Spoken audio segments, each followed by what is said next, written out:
Hi there, it's Linda here. Thanks for joining me today as I play with this fabulous new Concord and 9th Deck the Halls Turnabout stamp.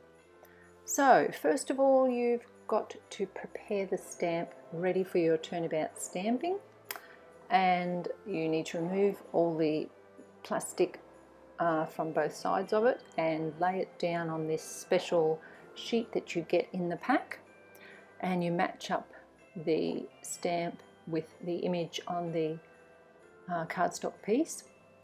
Make sure you're laying the stamp directly over the top, and then you need to, with a permanent pen of some description, you need to mark that cross on the flat side of your stamp.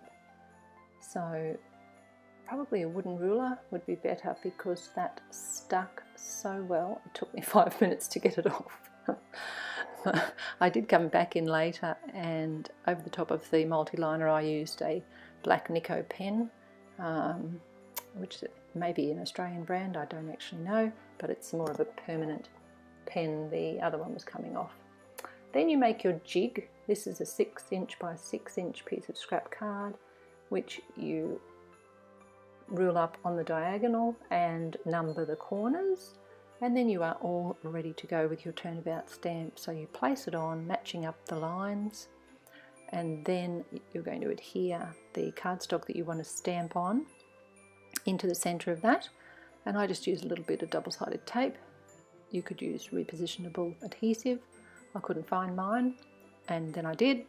But anyway, that little bit of tape works fine. So I'm adhering it in the middle. I've tried to line up equidistant from the ends, and my first card is going to use these gorgeous Ulta New colours that you could see on the screen. So it's just a matter of, first of all, giving my stamp a good rub down. Sometimes it's just a good idea to condition your stamp. Some people will rub over the image with an eraser or a bit of sandpaper. I tend to just rub it with my fingers, and then it's time to add the ink. Pinkalicious here from Ulta New, and I've only got the little mini cubes in a lot of these colours, so it takes a bit of time to ink up a stamp that size, so I didn't show you all of it. It's a little bit dull for you. And I did stamp twice every time to get a good coverage. Then you turn your jig, as you can see I pointed out then, I've now turned it so that the 2 is up in the top right corner. Using my next colour, stamping it down, and of course, as I said, I will ink it up again and stamp it a second time. And you'll certainly need your stamp chamois so that you can clean off well in between all your colours. Turquoise is next, and at times I did come back in on those bigger floral images there, and I did stamp them a third time just to get nice crisp detail. Alright, so as you can see, I've picked some just happy, bright, cheerful colours for this first card. They're certainly not traditional Christmas colours, and none of my cards today really are. I just like to mix it up a little bit and get away from the green and red, and I certainly had fun today mixing different colours and textures for these cards.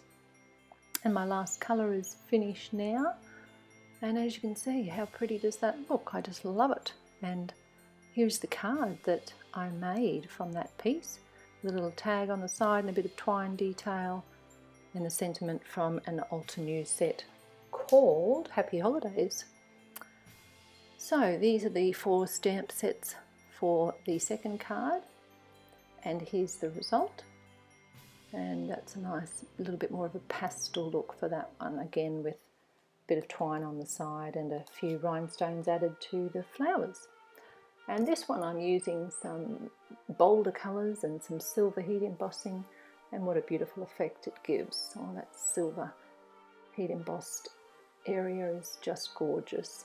So I hope you've enjoyed my cards today. Thanks so much for watching, liking and subscribing, and I'll see you again soon.